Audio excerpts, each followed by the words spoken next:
အခြေအနေအမျိုးမျိုးကြောင့်ဂျင်မသွားနိုင်တဲ့အခါဝမ်းအနေနဲ့ဒီ2023နိုဝင်ဘာလောက်ကပေါ့နော်ကိုကဒီ Brandny Lady Lift Center 1ကနေပြီးတော့မှ2ကိုထပ်ဖွင့်တဲ့အချိန်မှာကိုယ်တိုင်ဂျင်ဖောင်ဒါတယောက်ဂျင်အုံနာတယောက်အနေနဲ့တောင်မှဒီအလုံးမအားလို့ဆိုပြီးတော့ဂျင်မစော့နိုင်တဲ့အခြေအနေမျိုးကြုံတွေ့လာရတဲ့အခါမှာဒီအမျိုးသမီးတွေကြုံတွေ့နေရတဲ့ဂျင်မသွားနိုင်တဲ့ပြဿနာကိုကိုယ်တိုင်ကြုံတွေ့လာရတယ်ဒီဂျင်အတွက်ဒီ schedule တွေအပြည့်နဲ့ဒီ PT service တွေနောက်ကတခြား service တွေအကုန်လုံးကိုကိုယ်တိုင် management လုပ်နေရတဲ့အခါမှာကိုယ့်အတွက်ကိုအချိန်မပေးနိုင်တဲ့အခါမှာအစားအသောက်လည်းအလွန်ကျွံစားမိတယ်စိတ်ဖိစီးတယ်အိပ်ရေးပြတ်တယ်အဲ့ဒီကနေစပြီးတော့မှတလတည်းနဲ့10ပေါင်လောက်ထိုးတက်လာတယ်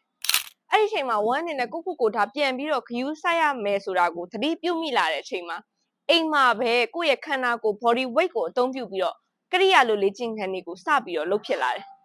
အစားအသောက်ကိုအလွန်အကျွံမစားဘဲနဲ့ဝမ်းတို့ဒီ plate portion ပေါ့နော် plate portion ဆိုတာတော့ဝမ်းရှင်းပြထားတဲ့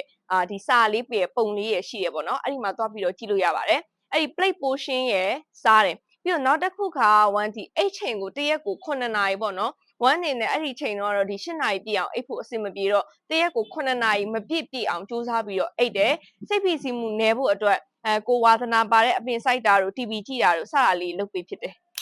အဲ့လိုမျိုးဝမ်းလိုကြုံတွေ့နေရတဲ့အမျိုးသမီးလေးတွေလေ့ကျင့်ခန်းလုပ်နိုင်ဖို့အတွက်ဆိုပြီးတော့ဝမ်းနေနဲ့ဒီ online class တွေvideo class တွေ zoom class တွေ online ကနေပြီးတော့မှ PT service တွေကိုစတင်ပြီးတော့ဖွင့်လှစ်ပေးခဲ့တာပဲဖြစ်ပါတယ်တကယ်တော့လေ့ကျင့်ခန်းဆိုတာ gym သွားပြီးလုံးမရမဟုတ်ကိုယ့်ရဲ့အိမ်မှာပဲကိုယ့်ရဲ့ body weight ကိုသုံးပြီးတော့ကရိယာလိုလေ့ကျင့်ခန်းတွေ body weight exercise တွေကို